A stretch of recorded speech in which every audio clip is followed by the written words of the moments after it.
I'm sitting back on a Saturday morning, drinking iced coffee with eggnog, reflecting on vintage SF.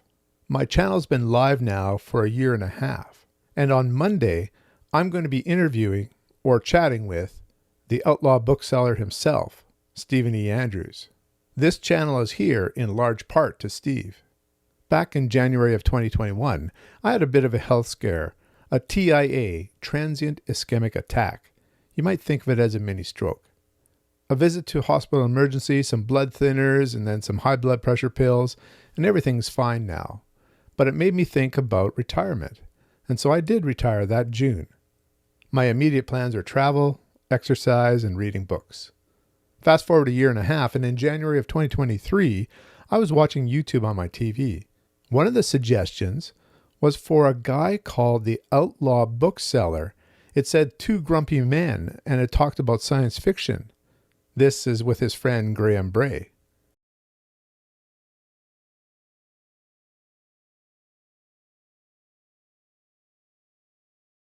I couldn't believe that people my age were on YouTube talking about books. I'd never really seen BookTube. And then I found out that Steve and I are the same age, and that even though he is in England and I was here in Canada, one of the big influences in our enjoying science fiction was John Wyndham. So then in January and February of that year, I was on a trip to Arizona, and I stopped at a number of bookstores looking for some of the old science fiction that I loved and some of the science fiction that Steve was recommending. When I got home from our vacation, I started thinking, I could do this.